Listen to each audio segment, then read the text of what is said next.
So good morning friends. We are going to start the new chapter, that is last chapter of your syllabus, chapter number 3, that is ionic equilibria. We will be dealing with the ions. We are going to start the chapter ionic equilibrium.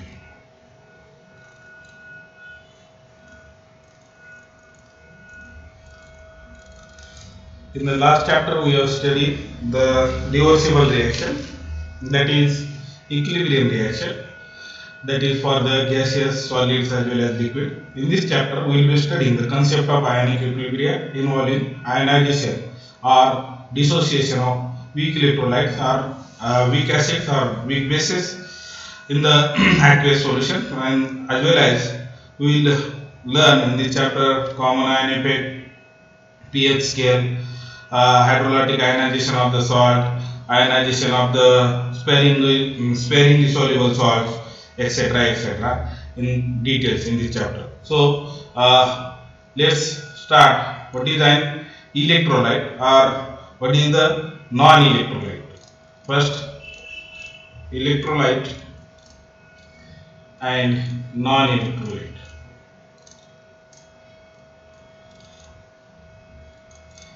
Non-electrolyte. Right. So what is the electrolyte? Electrolyte is the substance who can conduct the electricity in aqueous solution due to the presence of ions. Electrolyte is the substance which can conduct the electricity when dissolved into the water or when dissolved into the solvent. Electrolyte is the substance which can conduct the electricity. Electricity when which can conduct the electricity when dissolved in water or proper solvent. Dissolved in water or proper solvent.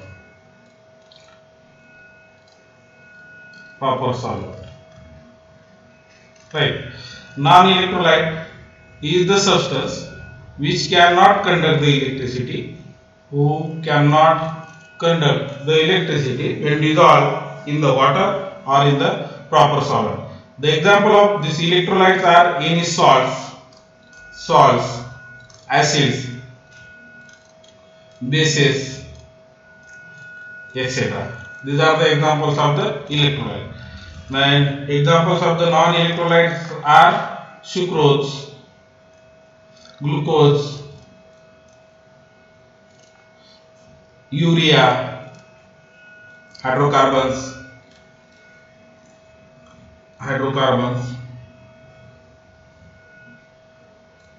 etc. These are the non-electrolytes. Remember that.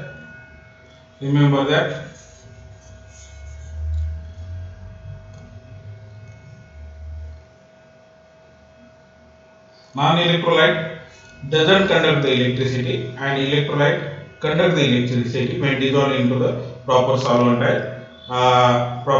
or water. Right. Now, depending upon this conductivity, this electrolyte is further classified into three types, that is strong electrolyte,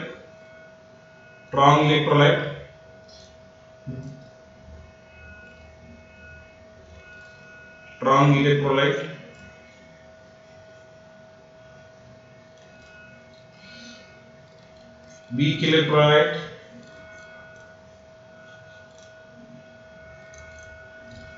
and moderate electrolyte.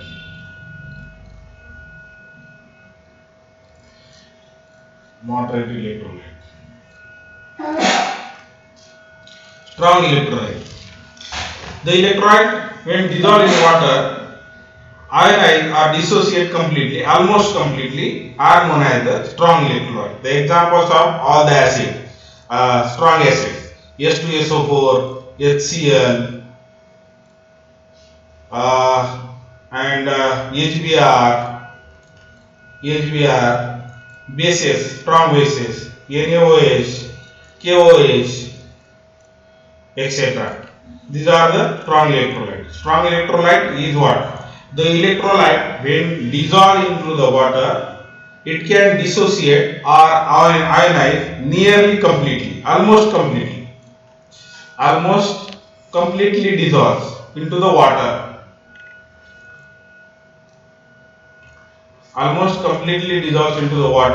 and they dissociate or ionize completely. That is called as the strong electrolyte. The electrolyte which can dissolve into the water almost completely, that is called as the strong electrolyte. While sparingly soluble electrolyte,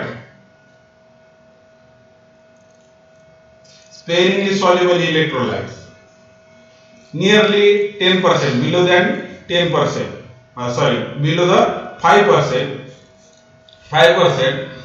only 5% of electrolytes are soluble into the water or given solvent, that is called as the weak electrolyte, and this weak electrolyte dissociate very sparingly, nearly 5%, dissociate or ionize very small in amount,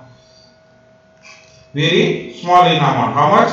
Nearly 5%, dissociate or ionize, that is when dissolved into the water or when dissolved into the proper solvent, only few percent of the electrolyte is dissolved, that is called as the weak electrolyte.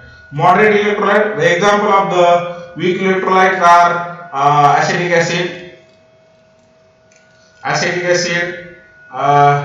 H2CO3, and ammonia and ammonium hydroxide. These are the examples of the weak electrolyte. Moderate electrolyte, the electrolyte when dissolved into the water or in proper solvent, ionize or dissociate about 50%, nearly 50%, they can be dissociated or they can be ionized when dissolved into the water or any proper solvent, that is called as the moderate electrolyte. Now, optimized conditions like increase in the temperature, optimized conditions like increase in the temperature can change the concentration of this electrolyte when dissolved into the proper solvent, that is called as the moderate electrolyte. Moderate electrolyte, the electrolyte which can be dissociate nearly 50% when dissolved into the proper solvent, water or any proper solvent, that is called as the moderate electrolyte. Right. Now, I hope you have understood the electrolyte and non-electrolyte, strong electrolyte, weak electrolyte, and moderate electrolyte. Right. Now, we will see the degree of ionization.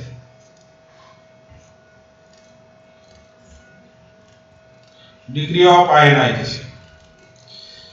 According to the RNS theory, the molecules of electrolytes when dissolved into the aqueous solution, they can be split up. They can be converted into the positively charged cations and negatively charged anions. That is, those are called as the cations and anions. This splitting phenomenon of electrolyte in aqueous solution is called as the ionization or dissociation. The splitting of the salt or splitting of the any molecule when dissolved into the proper solvent, there is a dissociation of positively charged cations and negatively charged anions. That process is called as the ionization or dissociation. Consider, we know the famous example, that is sodium chloride NaCl solid when dissolved into the water, H2O aqueous,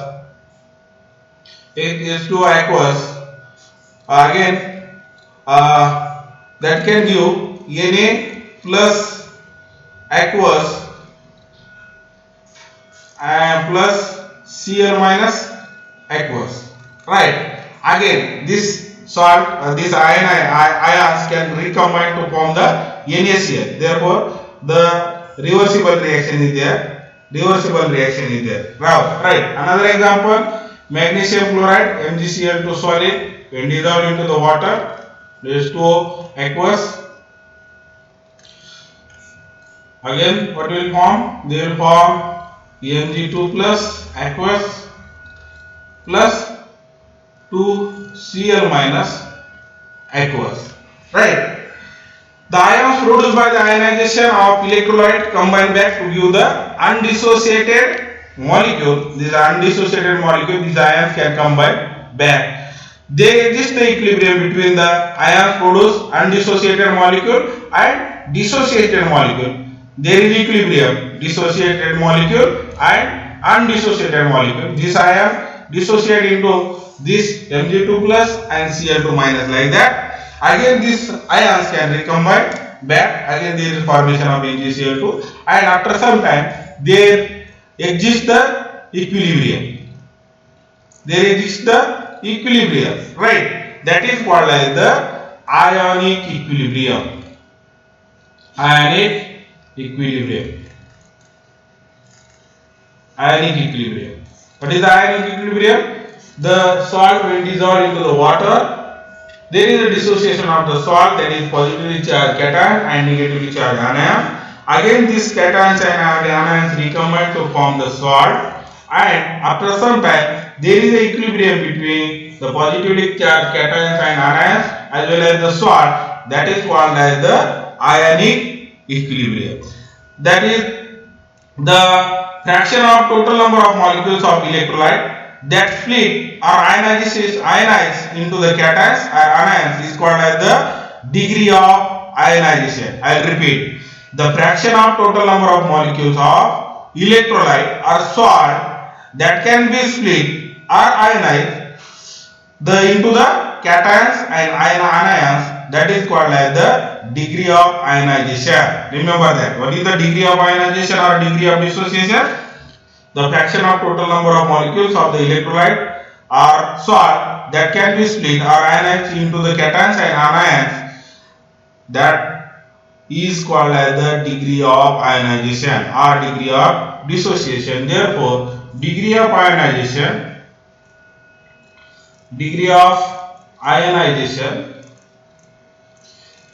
that is denoted by alpha, Greek letter alpha, that is number of molecules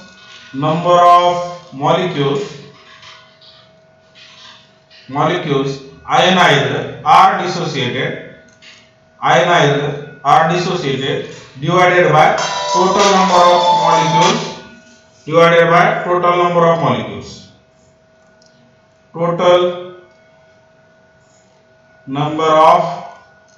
molecules that is degree of ionization. Number of molecules ionized or dissociated divided by total number of molecules, that is original molecule concentration whenever there is a equilibrium, that is ionic equilibrium. So you understood what is the electrolyte, what is the non-electrolyte. You understood what is the strong electrolyte, weak electrolyte and moderate electrolyte. Then you understood the degree of ionization. Now the factors that affect this degree of ionization, we are going to discuss the factors that are affecting, very important factors that affects the degree of ionization.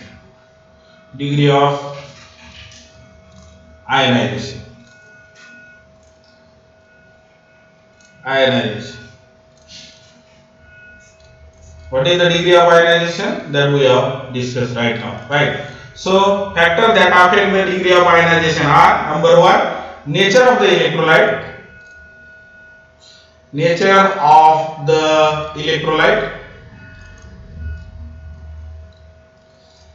Number two, the nature of the solvent.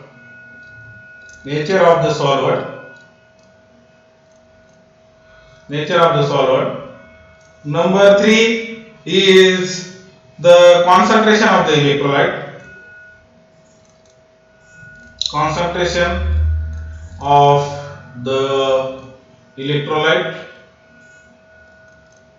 Number four, the temperature.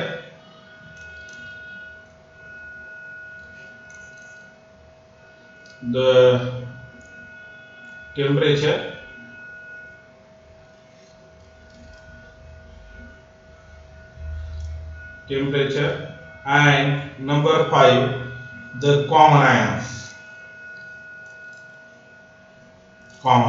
Right. Now we will discuss one by one all these factors that affect the degree of ionization. In the exam, the question may ask, what is the degree of ionization? Free definition you have to tell. What are the factors that are responsible for the degree of ionization? Right. So, these are the factors that are responsible for the degree of ionization. That is nature of electrolyte. Nature of electrolyte. So, as we have studied some time before, strong electrolyte can ionize completely, right? Weak electrolyte can ionize sparingly, means very little, right? And moderate electrolyte can ionize moderately, that is nearly 50%. Therefore, the factors that are responsible for the degree of ionization, that depends upon the nature of the electrolyte. If the strong electrolyte is there, it can ionize greater extent, more extent. Sparingly soluble electrolyte is there or weak electrolyte is there, it will ionize sparingly. Only a little bit it will ionize. If the moderate electrolyte is there, then that will be ionized moderately, right? Therefore, nature of electrolyte affect the degree of ionization, right? Number next. Nature of solvent. Nature of solvent. So, the solvent, those are having high dielectric constant. High dielectric constant value will have the tendency to dissolve maximum number of electrolytes, that more number of electrolytes.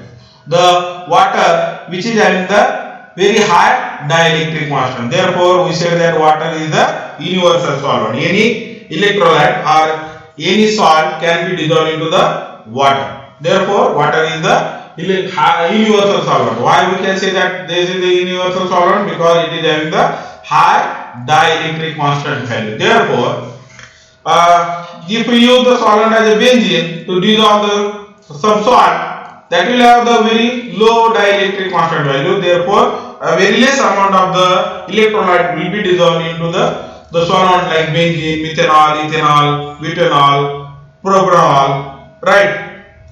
Therefore, the solvent which is having the high dielectric constant value will dissolve the more number of electrolytes. Therefore, nature of the solvent can affect the degree of ionization. Nature of the solvent can affect the degree of ionization. Next one is concentration of electrolyte. Concentration of electrolyte. Now, we know that if this is the solvent, and we are dissolving some electrolyte, let's say the NaCl, right? If this is the 1 liter solvent and suppose this NaCl is 2 gram NaCl, when you dissolve it will dissolve completely because it is the strong electrolyte, right? It is the strong electrolyte. Instead of this, if we dissolve the weak electrolyte like acetic acid, CH3COOH, like acetic acid, in same 1 liter, it will not completely dissociate and it will not completely ionize. Now, what to do to ionize this complete ionization of this acetic acid? We have to dilute the solution. So, if we increase the solvent 3 liter, 4 liter, 5 liter, the more dilution will take place. So, what will happen after the dilution?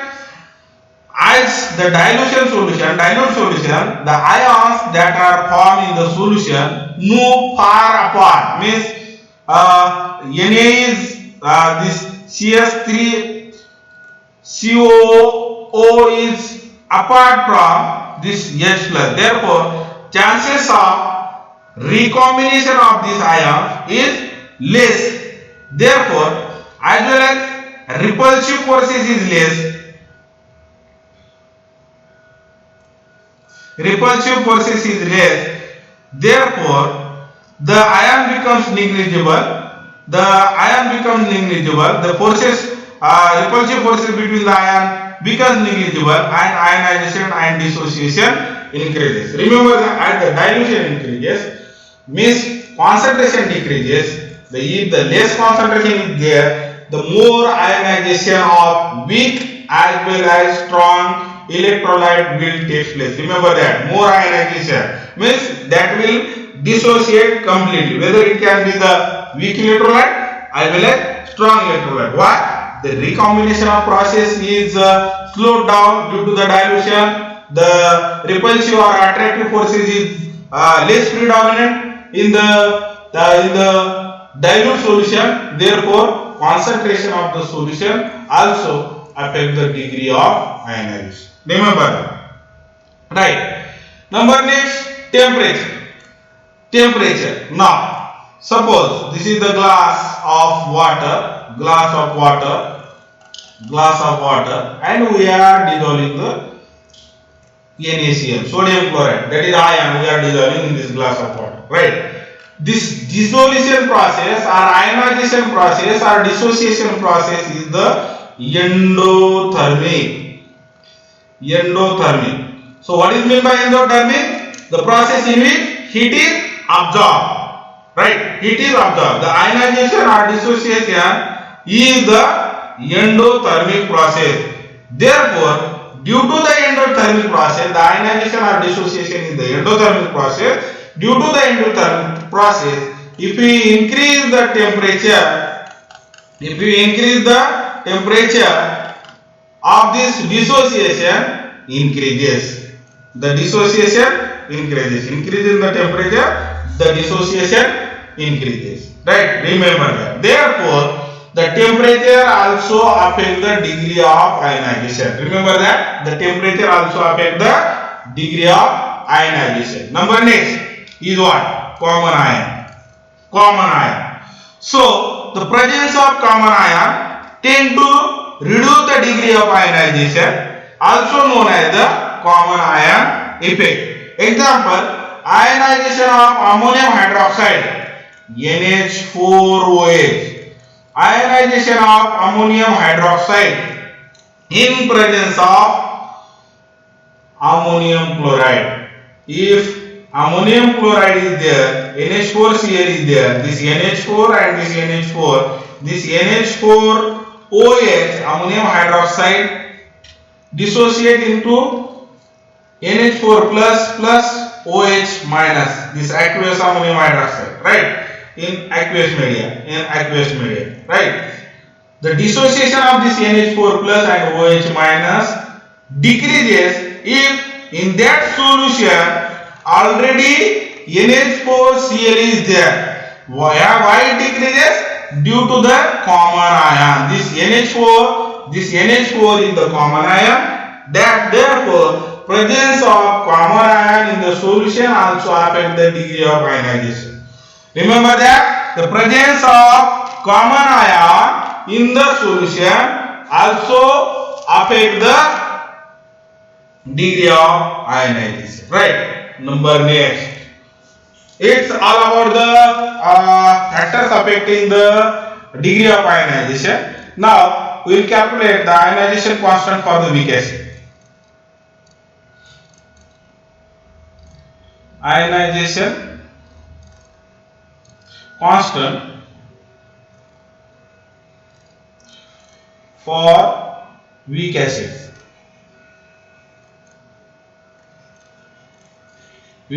Now, let's consider weak acid. Remember that weak acid means it is the sparingly soluble acid, means which dissociates less. Strong acids dissociates more. Let's consider this HA is the weak acid that is dissolved into the water, Then what will happen? The equilibrium exists between dissociation of this takes place H3O plus A minus. Dissociation of this weak acid will take place as a H3O plus A minus. H plus A minus. Now, we know that how to apply the equilibrium law for this reaction. According to the equilibrium law, K is equal to, as we know that, concentration of H3O plus into concentration of A minus divided by concentration of this HA as well as H2O. Concentration of HA as well as concentration of H2O. Right. Now, as we said that this is the weak acid, therefore that is the dilute solution. Therefore, the concentration of H2O is very high. That is the solvent. Therefore, the concentration of H2O is very high. Therefore, that can be taken as a constant. And instead of writing this H3O plus, we can simply write the H plus. Therefore, that comes out to be K is equal to, this equation comes out to be concentration of H plus into concentration of A minus divided by concentration of HA into another K, small k. Right? Another K, small k. Now, this K into K, I will take this K to this side. Therefore, capital K into small k is equal to concentration of H plus into concentration of A minus divided by concentration of HA. Concentration of HA. What is this HA? Ka into K divided by concentration of HA. Right? This, there is a small k. Now, capital K into small k is equal to Ka. That is the dissociation constant of acid. Therefore, this capital K into small k, this is the small k, remember that, that can be written. Therefore, Ka is equal to concentration of H plus into concentration of A minus divided by concentration of He. That is, hence the ionization constant of weak acid is the characteristic constant. So it is equal to the product of molar concentration of hydrogen ion and anion, that is A minus, hydrogen ion and anion A minus divided by the molar concentration of unionized acid. Therefore, remember that this HA again recombine to form the this H3O plus A minus again recombine to form the HA. At equilibrium, the concentration of this HA, concentration of this H3O plus, that is H plus A minus is constant. Therefore, there remains unreacted HA since it is the weak acid. Right? Therefore, there is always remains the HA since it is the weak acid. Therefore, what is the ionization constant K of weak acid? Is equal to the product of molar concentration of hydrogen ion, this hydrogen ion and anion divided by the molar concentration of unionized acid. That is called as the ionization constant. Let's write for the example, acetic acid CH3COOH. It is dissociating CH3COO minus in aqueous media, CH3COO minus plus H plus. I hope you can see plus H plus. Now it is like that, CH3COOH, it will dissociate CH3COO minus plus H plus. Right? Now I hope you can see now. So at the initial concentration, this concentration is C for initial concentration, and there is no dissociation at that time, that is zero concentration of CH3COO minus, and this is the zero concentration of H plus. Right? Then equilibrium is attained. Therefore, at equilibrium, or equilibrium concentration, at equilibrium, this concentration is C into 1 minus alpha. 1 is the concentration, unit concentration. Alpha is what? Alpha is degree of dissociation that we have learned, right? Alpha is degree of dissociation. And how much is the concentration at equilibrium of this CS3CU minus? C into alpha. Concentration into alpha, that is the degree of dissociation. This will also have the C into alpha. C alpha, C alpha. Therefore, by applying the law of equilibrium, Ka is equal to, according to this equation, Ka is equal to concentration of H plus at equilibrium, concentration of H plus. Concentration, this equation can be written as this acetic acid equation, that is concentration of CS3CO minus into multiplied by concentration of H plus divided by concentration of this acetic acid CS3COOH, right? Therefore, that is equal to CS3CO minus concentration is how much? C into alpha, and H plus concentration is how much? That is again C into alpha divided by concentration of CS3COOH at equilibrium is, that is C into 1 minus alpha. Therefore, that is comes out to be Ka is equal to C square alpha square divided by C into 1 minus alpha. This C and this C square will get cancelled. Therefore, that comes out to be C alpha square divided by 1 minus alpha. 1 minus alpha. Right? This is the equation number 1. This equation number 1 gives the relation between ionization constant K of weak acid to the degree of ionization and initial molar concentration of the weak acid. Therefore, K is equal to C alpha square divided by 1 minus alpha. Remember that, 1 minus alpha. We have to remember that, right? In the next lecture, we will be talking about the ionization constant of the weak bases, right? I hope you are understood. Thank you. Enjoy the lockdown. Bye.